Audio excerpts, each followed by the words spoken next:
اور عجیب بات یہ ہے کہ سندھیوں یا پنجابی جو بھی لطیفہ بنائیں گے ہمارے خلاف بنائیں گے. ایک پٹھان تھا ایسا کیا.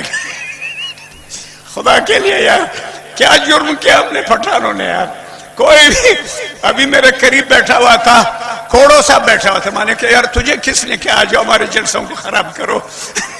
کم سے کم ہم تقریر کرے بعد میں پھر اپنے یہ جو لوڑے لپاڑ سے کیا کہتے ہیں لونڈے لپاڑے کیا لفظ غلط ہو گیا مجھے استغفر اللہ. لونڈے لپاڑے جو ہے آپ کے یہ جمع ہوتے ہیں اور آپ ان کو رقص کراتے ہیں. ہمیں پہلے بولنے دو بعد میں آپ کا نمبر ہے. کہتا میں نے تو مکہ مکرمہ میں مولانا فضل الرحمان کو بھی لطیفے سنائے اور وہ بھی پٹھانوں کے خلاف سنائے. میں نے کہا بڑے ظالم ہو. نصلی ونسلم علی رسولہ الکریم اما بعد فاعوذ باللہ من الشیطان الرجیم بسم اللہ الرحمن الرحیم. کتاب انزلناہ الیک مبارک لیدبروا آیاتہ ولیتذکر اولو الالباب. صدق اللہ العظیم.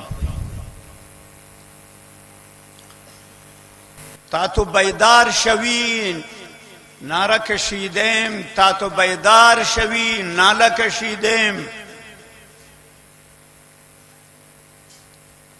ورنہ عشق کاریس کہ بے آہ و فغان نیز کنند. تاتو بیدار شوی نعرہ کشیدیم ورنہ عشق کاریس کہ بے آہ و فغان نیز کنند. محترم علماء کرام اور اس عظیم دینی مدرسے میں حاضر دیندار مسلمانوں, سائیں صبغت اللہ جوگی صاحب تشریف لائے تھے کوئٹہ اور ہمیں 2 مہینے پہلے اپنی زیارت سے نوازا اور ان کا حکم تھا کہ آپ ہمارے پاس آئیں گے. سرکار کے ہاں 60 سال کے بعد ریٹائرمنٹ ہے, چھٹی, بڈھا ہے, اب آرام کریں. مدرسوں میں اور دینی ماحول میں قبر تک چھٹی نہیں ہے, جتنا آگے بڑھے ڈیوٹیاں سخت ہوتی ہیں. تو میں پرسوں چلاؤں کوئٹہ سے کوئی 3:30 بجے, تو رات کوئی 10 بجے آپ کے یہاں پہنچے ہیں, راستے میں کہیں آرام کیا. اب ہمت نہیں ہوتی ہے سفر کی. پھر جیسے اعلان بھی کیا گیا کہ شرودی وزیر رہا ہے تو وزارت نے بھی مزاج میں تبدیلی لائی. جہازوں میں اڑتے رہے, اب زمین پر چلنا پھرنا ذرا مشکل ہے ہمارے لیے. مجھ سے پہلے جو مولانا صاحب خطاب فرما رہے تھے میں نے نام سنا ہے ان کا, اور غالباً اسٹیج کیٹ کی ان کے لیے اعلان کر رہا تھا کہ دیوبند کا فاضل ہے اور تفسیر لکھی ہے اس نے. وہ بڑا قابل لائق انسان تھا, میں نالائق ہوں. تو اپنی نالائقی کو چھپانے کے لیے اپنے باپ دادے کا تعارف کراؤں گا. میرے والد صاحب حضرت مولانا محمد یعقوب شاہ شرودی رحمہ اللہ مولانا سید حسین احمد مدنی رحمہ اللہ کے شاگرد ہیں, اور دارالعلوم دیوبند میں والد صاحب اول نمبر آئے ہیں, ریکارڈ ہے بلوچستان. میرے دادا مرحوم مولانا فتح محمد صاحب رحمۃ اللہ علیہ دیوبند کے فاضل ہیں, حضرت شیخ الہند کے شاگرد ہیں. اور میں خود مولانا سید محمد یوسف بن نوری رحمہ اللہ کے شاگرد ہوں, اور سیادت میں ہم ایک گھر کے لوگ ہیں. میرے والد صاحب نے تفسیر لکھی ہے مقامی زبان میں, براہوی زبان میں. والد صاحب پشتون ہیں, تفسیر براہوی میں لکھی ہے کہ پشتوں میں تفسیریں ہیں, براہوی جاہل لوگ ہیں ان کے لکھی ہے, لیکن وہ تفسیر محدود تھی صرف براہوی لوگوں تک. تو پھر مجھے حکم ملا کہ اس کا اردو ترجمہ کرو. کوئی 5,500-6 ہزار صفحے کی تفسیر ہے, اردو میں. عرض یہ کر رہا ہوں کہ میں نسل در نسل جمعیت میں چلا آ رہا ہوں, نالائق آدمی, جمعیت کا مجھ پر بہت بڑا احسان ہے. میں مدرسے کا طالب تھا, انہوں نے مجھے وزیر بنایا, حکمران بنایا. وزیر بننا نوجوانوں کے لیے بہت بڑی چیز ہے کہ کاش میں بھی وزیر بنتا. مانا کردم شبہ حذر بکنید. جمعیت کے ساتھیوں, یہ خواب نہ دیکھنا, یہ غلطی نہ کرنا وزیر بننے کا. میرا یار بھی آیا ہے, مولانا فیض محمد سمانی صاحب بیٹھے ہوئے ہیں. وہ ابھی مجھے کہہ رہا تھا یہاں سندھی میں بات کرو. وہ پڑھتا رہا ہے, دادو میں سندھی آتی ہے. میں نے کہا مولوی چپ ہو جاؤ, اگر کوئٹہ ہوگے وہاں پشتو ہی پشتو ہوگی, پھر مزے کرو.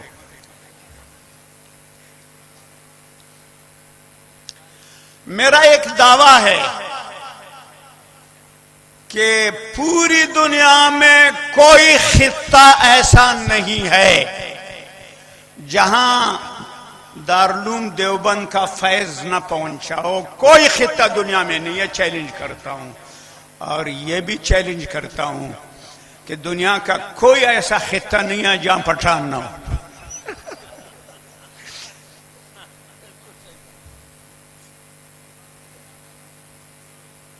اور عجیب بات یہ ہے کہ سندھیوں یا پنجابی جو بھی لطیفہ بنائیں گے ہمارے خلاف بنائیں گے. ایک پٹھان تھا ایسا کیا.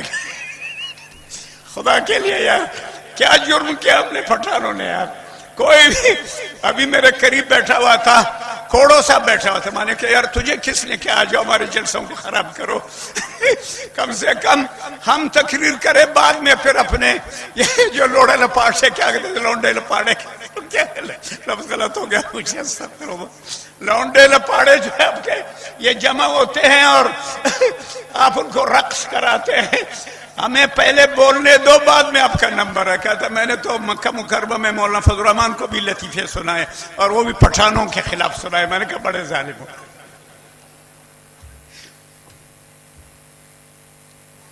میں موضوع کی طرف آتا ہوں. بڑے بڑے علماء نے خطاب کیا, بعد میں اور بھی آئیں گے. اور گلیر رنگ بوئے دیگر است. میں بعض اوقات دیکھتا ہوں جلسوں میں اسٹیج سیکرٹری کہتا ہے جی اب فلانا مولوی صاحب خطیب صاحب تقریر کے لا رہے ہیں, آپ سارے اس کو سن لیں. میں نے کہا وہ خطیب کیا خطیب ہے جس کے لیے آپ درخواست کرتے ہیں کہ اس کو ضرور سنو. خطیب وہ ہے کہ جو اپنے مجمع کو قابو میں رکھ سکے. یہ مولانا فیض محمد والوں کیا خزدار میں ایک دفعہ جلسہ تھا, کوئی 40 سال پہلے کی بات کر رہا ہوں یا 35 سال کی. تو میرا ایک ہم سبق ہے مولوی اسحاق شاوانی صاحب, مجھے کہتا ہے شرودی صاحب ہم یہاں عصر کے بعد جلسہ کریں گے, گرمی ہے اور ہمارے جو سامعین ہیں وہ اکثر دیہات کے لوگ ہیں, وہ بسیں چلی جاتی ہے تو جلدی تقریر ختم کرنا, پھر لوگ چلے جائیں گے. میں نے کہا مولوی صاحب خزدار والوں عصر کے بعد آپ تقریر کریں, مجھے آدھا گھنٹہ دے دیں. مولوی صاحب اگر ایک بھی آدمی میرے آدمی سے جلسے سے چلا گیا مجھے سزا دے دو. کیا بات کرتے ہو, لوگ چلے جائیں گے, لوگ چلے جائیں گے, ہم روکے رکھیں گے لوگوں کو, کوئی نہیں جائے گا. اور ہوا بھی ایسا ہی. آخری آدھا گھنٹہ دیا, لوگ آ رہے تھے, جانے والا کوئی نہیں. میں 2-3 نقطے بیان کروں گا, آپ کا زیادہ وقت نہیں لوں گا. مجھے پتہ ہے کہ اور بھی بڑے بزرگ آ رہے ہیں, علماء کرام, خطیب, اور آپ تو ویسے بھی سندھ والے خود کفیل, آپ کے پاس خوش الحان خطبہ بہت سارے ہیں. میں اپنا مدعا کوشش کروں گا مختصر وقت میں بیان کروں, اور اس وقت اپنی تقریر بس کروں کہ جب تک آپ پیاسے ہیں اور آپ کا جی چاہتا ہے کہ اور باتیں ہونی چاہیے, میں اس سے پہلے بس کروں گا انشاءاللہ. جلسوں میں, مدرسوں کے جلسوں میں مدرسے والوں کے منتظمین کے 3 مقاصد ہوتے ہیں. ایک تو اپنی کارگزاری دکھاتا ہے کہ میں نے اتنے وقت میں یا اس سال میں اتنا تعلیمی کام کیا ہے اور اتنا تعمیری کام کیا ہے. یہ مقصد ہوتا ہے. نمبر 2, جو دستار بندی کرنے والے شاگرد ہیں ان کی حوصلہ افزائی مقصود ہے کہ اتنے لوگ آ گئے، دیکھو آپ نے قرآن کریم حفظ کیا، آپ عالم بن گئے، آپ قاری بن گئے، آپ مفتی بن گئے، لوگوں کو ان حضرات کی حوصلہ افزائی آپ کے ذریعہ کرائی جاتی ہے۔ نمبر 3، جلسے میں خطیبوں کو، مقرروں کو بلایا جاتا ہے، پھر ہر خطیب کا اپنا ایک ذوق ہوتا ہے، کوئی فضائل بیان کرتا ہے انبیاء علیہ السلام کے، کوئی صحابہ کرام کے، کوئی علماء دین۔ میں آج جس موضوع کا انتخاب کر رہا ہوں، اپنے اولین موضوع کے طور پر 2-3 موضوعات پر تھوڑی تھوڑی بات کروں گا انشاءاللہ۔ میں آج نہ مولوی صاحب کی تعریف کروں گا، نہ طالب کی تعریف کروں گا، میں کچھ اور لوگوں کی تعریف کروں گا۔ ہمارے بزرگوں میں، اللہ والوں میں، متصوفین میں، پیران طریقت میں ایک معروف نام ہے خواجہ عبید اللہ احرار رحمہ اللہ۔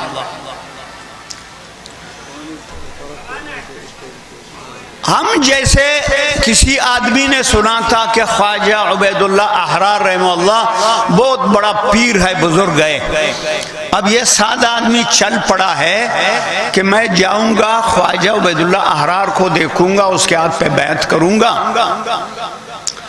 پرانے زمانے کی بات ہے، صدیوں پہلے، گاڑی نہیں تھی، سڑک نہیں تھی، انتظامات اور نہیں تھے، فقیر آدمی ہے، پیدل جا رہے، گرمی کا زمانہ ہے، کسی سے پوچھتا ہے کہ جی یہ خواجہ عبید اللہ احرار کی خانقاہ کہاں ہے پیر صاحب کی؟ اس نے کہا وہ سامنے جو آپ کو محل نظر آ رہا ہے وہ خواجہ صاحب کا محل ہے، کوٹھی ہے، بنگلہ ہے اس کی، وہ اس کے اونٹ ہیں چر رہے ہیں، وہ گھوڑے ہیں چر رہے ہیں، وہ بکریاں ہیں چر رہی ہیں، وہ باغ ہے اس کا فلانا ہے۔ اس نے کہا انا للہ و انا الیہ راجعون، میں تو اس کو بزرگ سمجھتا تھا، یہ تو بڑا دنیا دار ہے، پیسے والا ہے۔ بڑا خوف ہوا اس کو کہ میں کہاں سے آیا ہوں بزرگ کے پاس، یہ تو بڑا دنیا دار آدمی ہے، پیسے والا ہے، اور زمانہ فارسی کا ہے۔ اس نے ایک مصرع کہا فارسی کا، اب فارسی کو اس ملعون انگریزی نے دور کر دیا لوگوں سے، اب انگریزی نے فارسی کی جگہ لے لی، ہمارے علوم کا ایک بہت بڑا حصہ فارسی میں ہے۔ میں بکریاں چراتا تھا کسی زمانے میں، انبیاء کی سنت ہے، بچپن میں والد صاحب مجھے سبق پڑھا کر بھیج دیتا، گلستان بوستان ساتھ لے کے میں بکریاں بھی چراتا تھا اور اشعار بھی یاد کرتا تھا، ڈھیر سارے اشعار مجھے یاد ہے۔ اب فارسی لوگ پڑھتے نہیں ہیں، اب اردو ہے یا اور زبانیں ہیں، آپ کے یہاں سندھی ہوگی۔ تو اس نے فارسی میں ایک مصرع کہا کہ نمردستان کی دنیا دوست دارد، نمردستان کی دنیا دوست دارد، وہ اللہ والا مرد نہیں ہے، مرد میدان نہیں ہے، مردان حق میں سے نہیں ہے، جو دنیا داری کو، پیسے کو دوست رکھتا ہے۔ طبیعت بڑی خراب ہو گئی، تھکا ہوا ہے، گرمی ہے، سایہ دار درخت ہے اس کے نیچے سو گیا، صوفی سو گیا درخت کے نیچے، اب خواب دیکھتا ہے، قیامت ہے، میدان محشر ہے، حساب ہو رہے ہیں، پکڑ دکڑ ہے، کسی کو جنت بھیج رہے ہیں، کسی کو جہنم بھیجا جا رہا ہے۔ تو صوفی کی باری آ گئی، حسابات ہو گئے، صوفی پنس گیا، 100 روپے 1000 روپے اس کے ذمہ رہ گئے، پکڑ لو صوفی کو جہنم لے جاؤ۔ اب خواب میں فرشتے صوفی کو جہنم کی طرف کھینچ رہے ہیں، پسینے اس کے آ رہے ہیں، پریشان ہے۔ اتنے میں دیکھا ایک آدمی آ رہا ہے، گھوڑے پہ سوار ہے، او سینکڑوں لوگ اس کے ساتھ ہیں، اس کے شاگرد ہیں، مرید ہیں، کون ہیں۔ قریب آیا، فرشتوں کو کہتا ہے کہاں لے جا رہے اس کو؟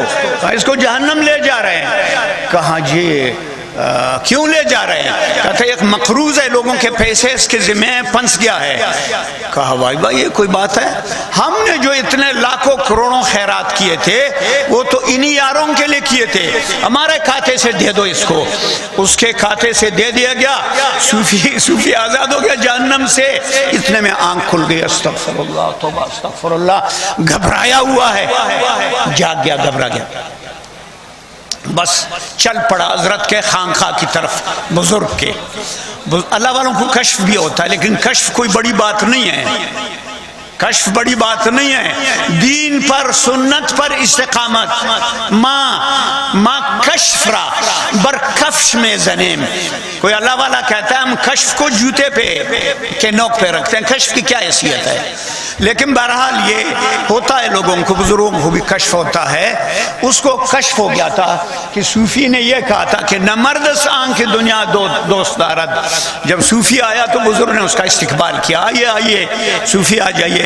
بٹھایا اس کو، کہا وہ جو آپ نے مصرع پڑھا تھا وہ ذرا سناؤ مجھے. اس کا شرمندہ مت کرو حضرت، مجھے شرمندہ مت کرو. کہا پہلے اپنے لیے پڑھا تھا، میں کہہ رہا ہوں میرے لیے پڑھو. اس نے کہا نہ مردس آنکھ دنیا دوست دارد.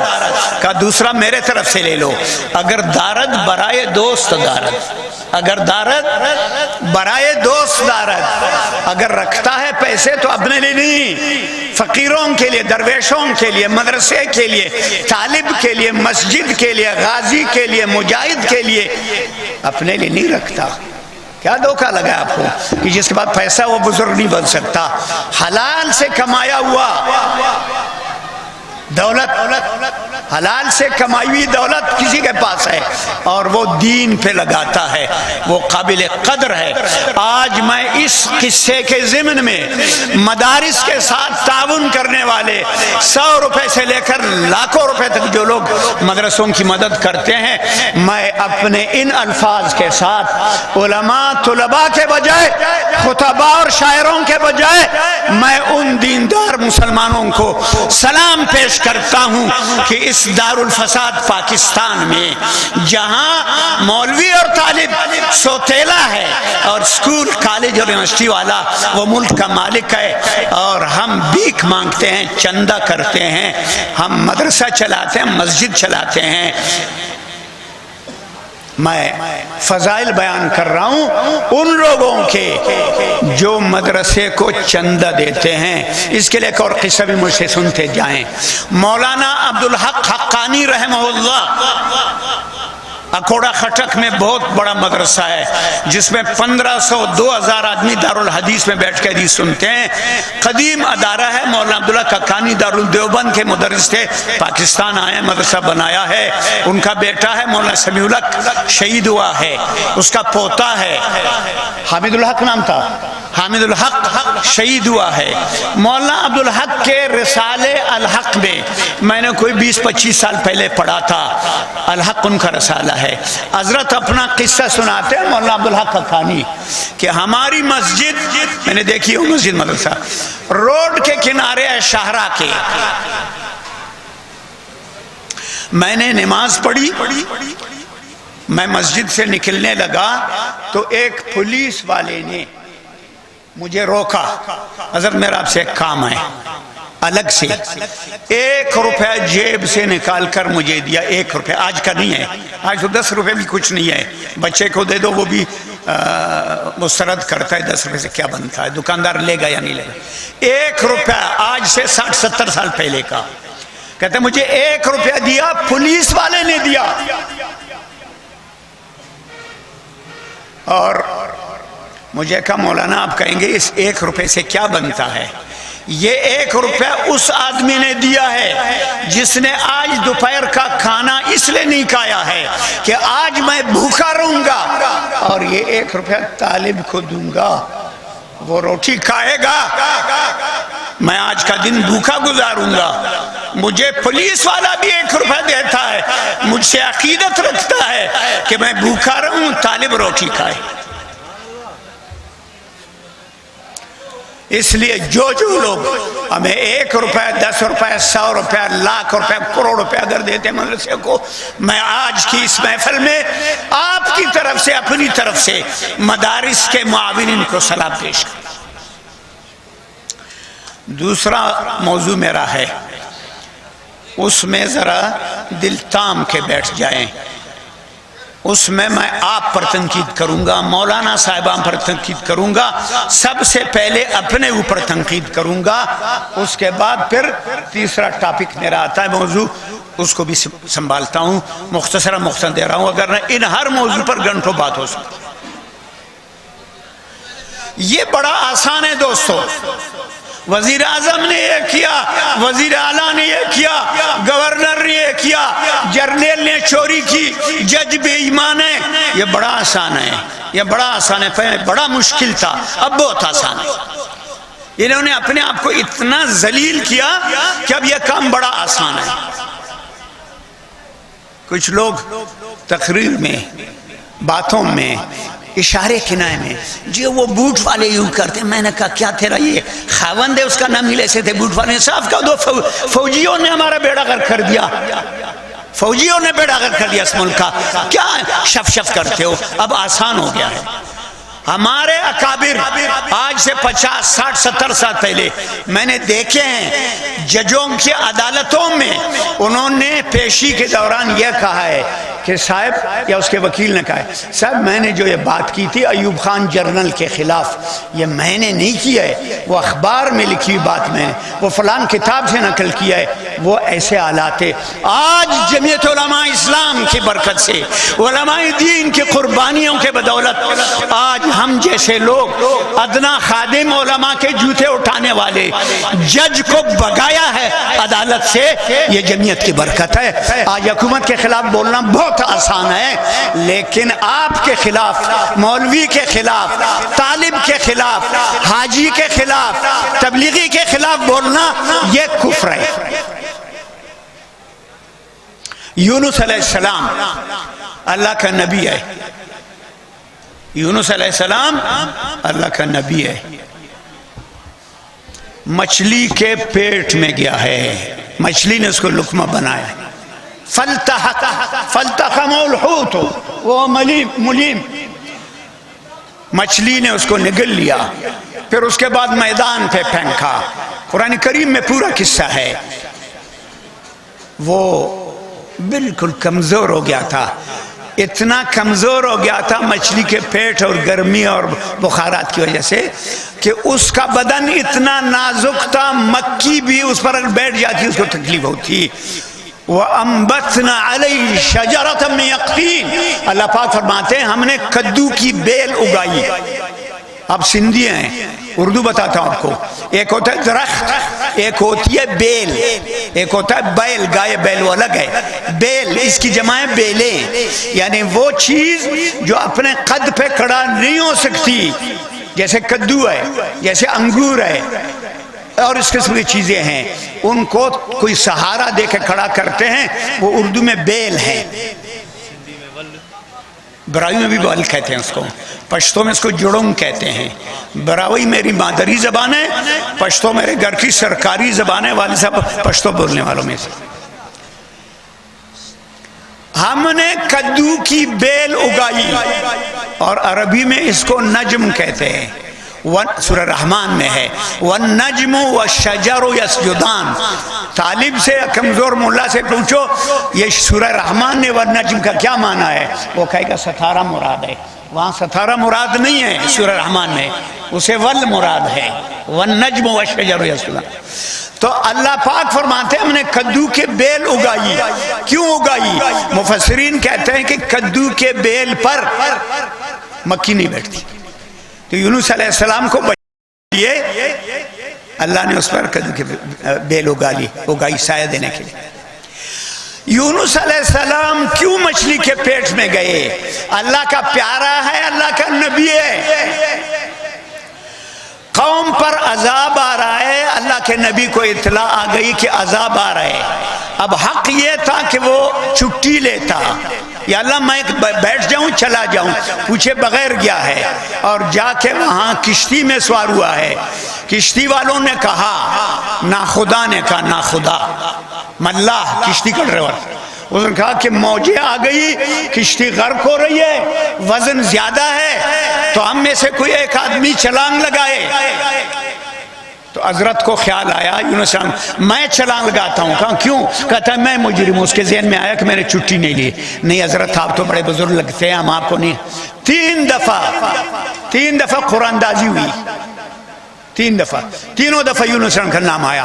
بسم اللہ, چھلانگ لگائی.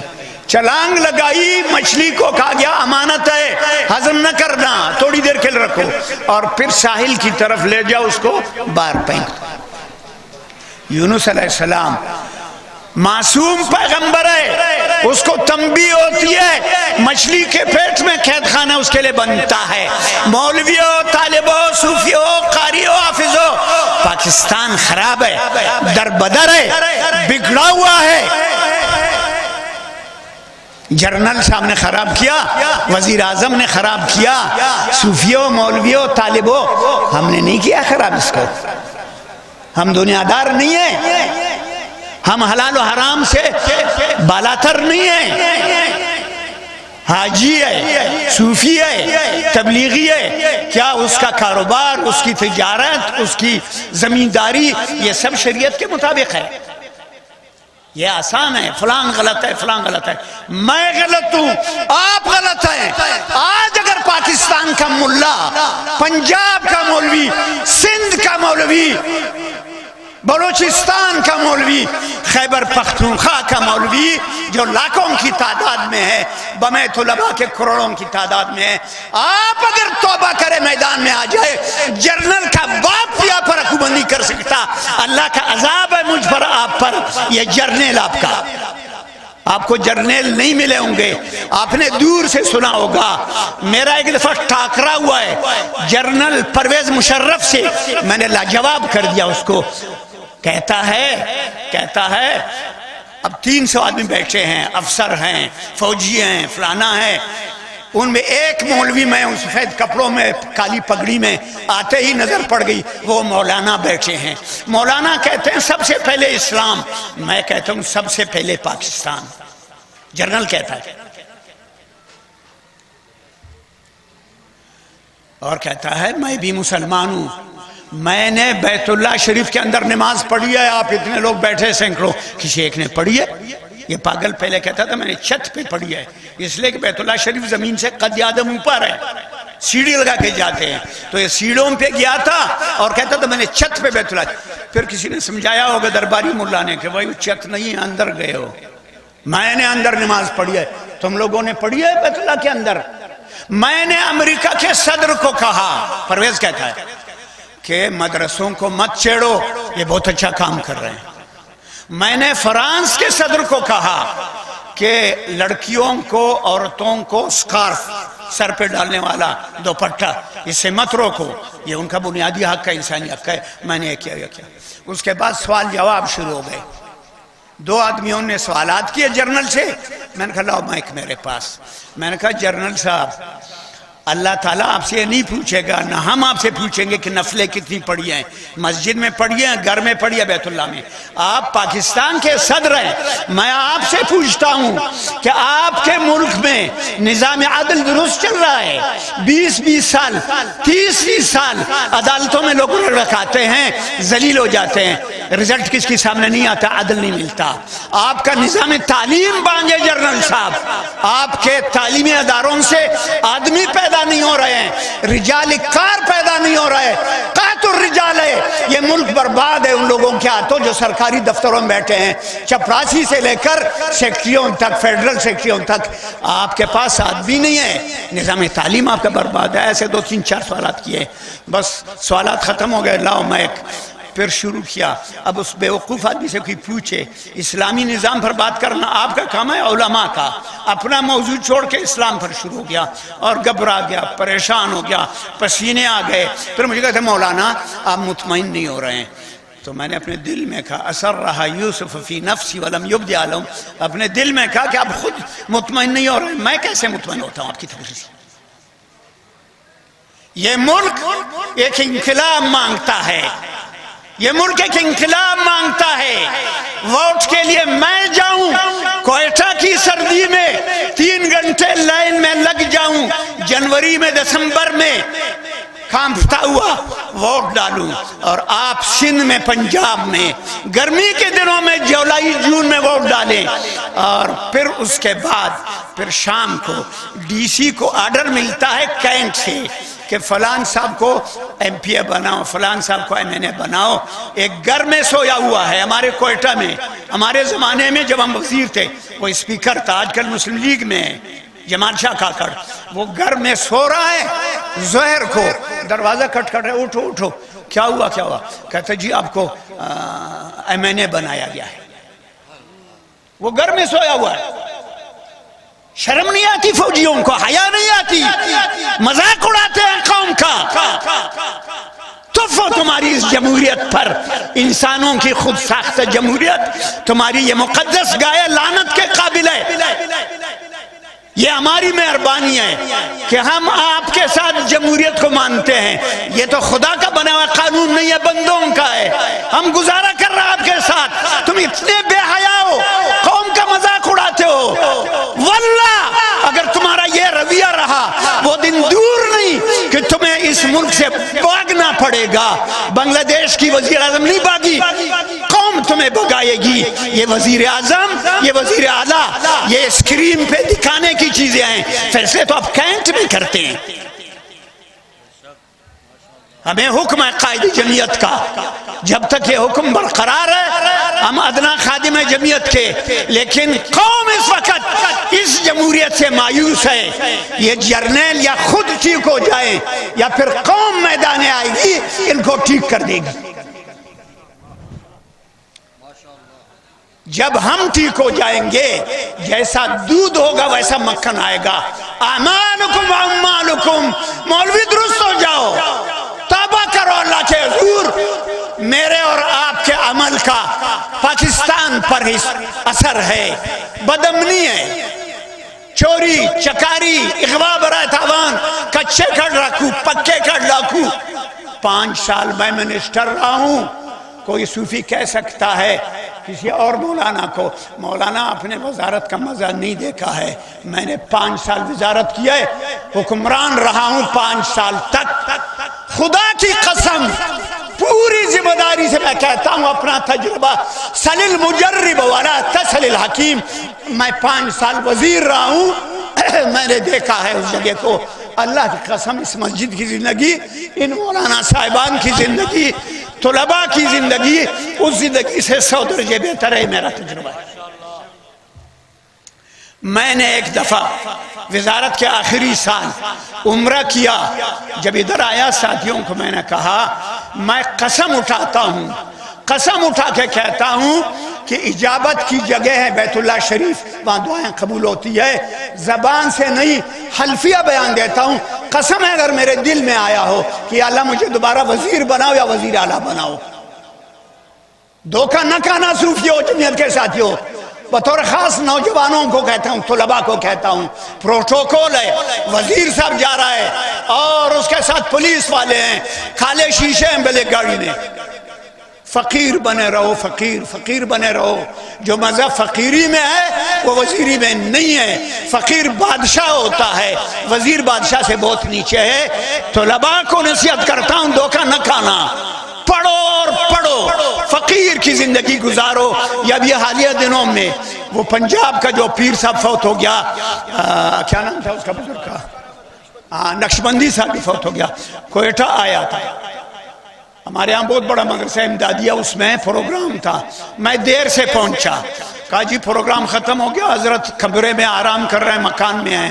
میں نے کہا مجھے ملا اس سے جو میرا راہبر تھا، اس نے میرا تعارف کرایا، یہ سابق وزیر ہے۔ میں نے کہا یہ تعارف غلط ہے، کہ یہ بڑا فقیر ہے۔ تو نقشبندی صاحب اٹھے اور میرے پیشانی سے بوسہ لیا اس نے۔ ہم فقیر ہیں اور اللہ کے نبی نے فرمایا الفقر فخری، میں اپنی فقر پر نازان ہوں۔ مولویوں فقیر رہو، درویش رہو، پروٹوکول سے دور رہو۔ میں وزیر تھا، آخری بات کر رہا ہوں، میں وزیر تھا، پورا دن کام کرتا تھا، تنخواہ حلال سے بھی زیادہ حلال کرتا تھا، رات دن کام کرتا تھا، کسی مسلمان کو میرے ہاتھوں سے خیر پہنچ جائے، وہ 3 مہینے اسے لگا ہوا تھا۔ میرے ٹیبل پہ اس کے فائل آئی ہے، کیا پتا رات کو اعلان ہو جائے کہ حکومت ختم، اس بیچارے کے فائل تو ضائع ہو گئی۔ میں گاڑی میں رکھتا تھا، گاڑی میں چلتے ہوئے میں فائلوں پر کام کرتا تھا، اور پھر لوگ شکایت کرتے تھے۔ بی بی سی لندن میں مجھے انٹرویو لیا، وہاں لندن میں کہتا ہے سنا ہے پشتو میں انٹرویو سنا ہے، آپ گاڑی میں جو ہے لوگوں کو سلام نہیں کرتے۔